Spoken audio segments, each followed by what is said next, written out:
This is a special episode for Everything Money. We'd like to reach out to our Indian folks. Paul, we have an Indian member on our team, and it's been on our team for like 3 years now. We love him.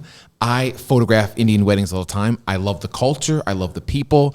I'd love to go there one day, but this is a stock that they're in love with. It's a new IPO company, and I'd like to get your thoughts, just maybe to help educate our Indian investors as they move into the sweet spot of maybe investing.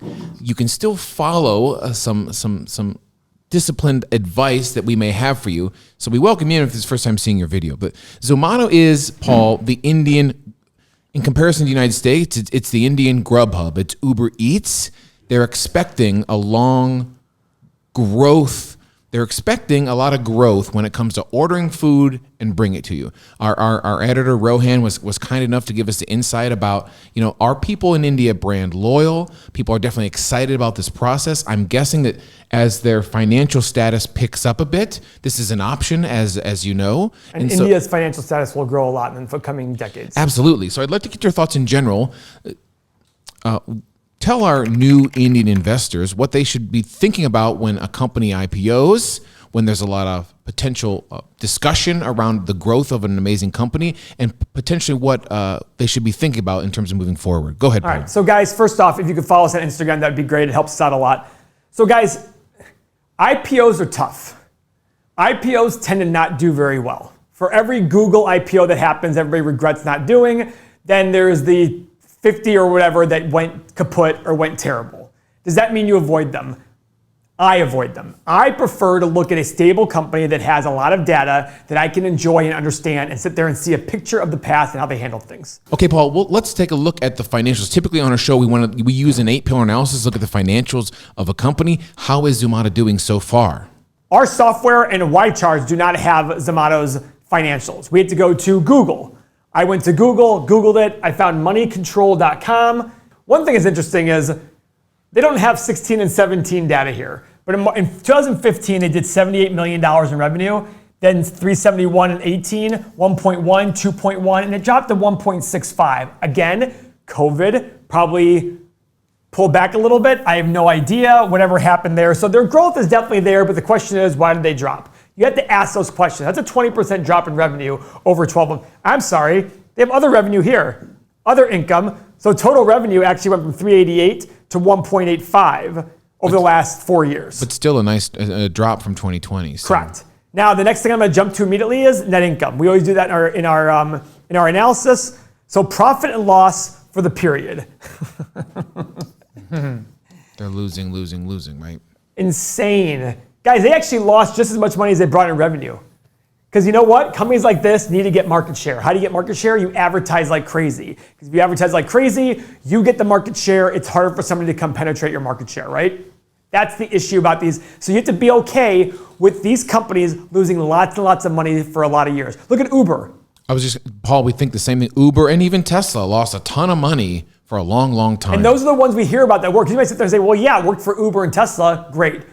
Go back to the dot-com level when nobody was making money and people were spending money like crazy to go grow. Guess what happened? At some point, there's a come to Jesus moment. You're like, are we done grow? Are we done here? So guys, let's look at the cash flow statement here. I love looking at cash flow because it shows me the money in and money out. Now, you'll see here, cash from operations, it's all negative. So they have no free cash flow. Again, they're growing like crazy.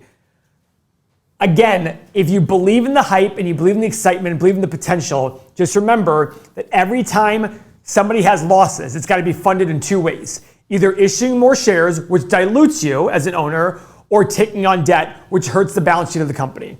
One of those things have to happen in order to pay for long-term losses. You got to bring more investors on to pay for those losses or take on debt. So just remember, if you have to sit there and factor that in, because there's probably many, many years of losses ahead, correct? All of these companies are trying to get market share. In a country as big as India with 1.2 billion people, their goal is to get market share. With a growing middle class, income is increasing, they have to get market share a certain way. How do they do that? Spend like crazy to get it.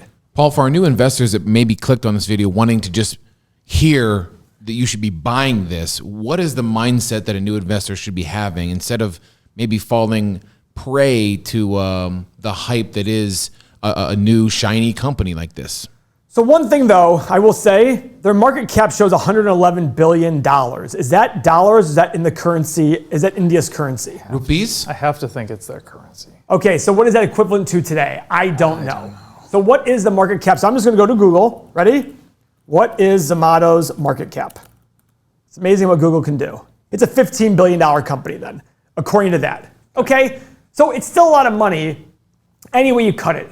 It's by selling for about, 8 times revenue?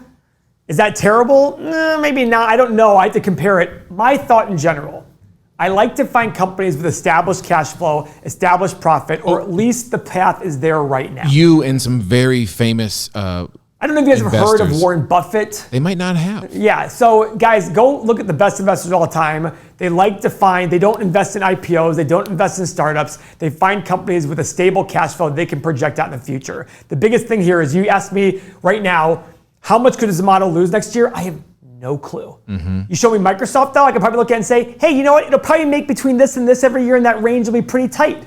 I can sit there and factor out their growth for the next 10 years and be reasonably accurate. And that's what I like to do as an investor. Is that the right way to do it? It's the right way for me. But if you want to roll the dice, see what you can do, put a very small percentage in there, and as the financials get better and better and better, and you can buy it for a reasonable price, keep adding to it. But I think right now, the best thing to do is exhibit some caution here, wait a little bit, wait for everything to play out the way you want it to play out, and make a decision from there. Some folks trade this stock on a quicker basis, Mo. Are people trading this with this volatility? I'm guessing you might like this. Yeah, so this is a good example of a stock that I don't want to trade from a daily perspective or a long term, because this is all we have. I mean, you can see this blue line right here. That's the 25-day moving average. So this company's only been public for, what, 30 days, 35 days. So I like to look at a chart as an entire book.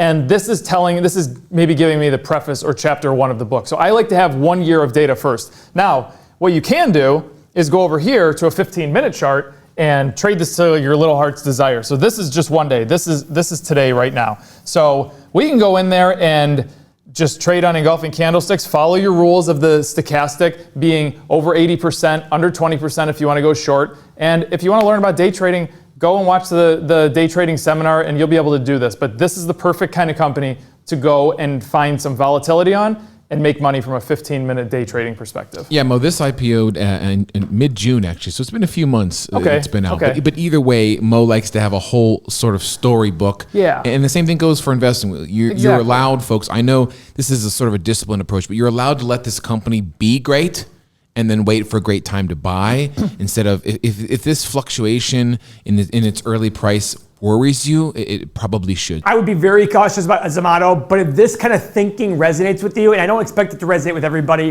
it takes a certain mentality to have that resonation with you, come look at our Everything Money software, click the link below. There's a lot of things you get with it if you look down here. For 87 cents a day, you get all of this. It's unbelievable stuff. We have over 6,000 people who currently buy our software. You can talk to them in our Discord community about all your ideas, including Zomato.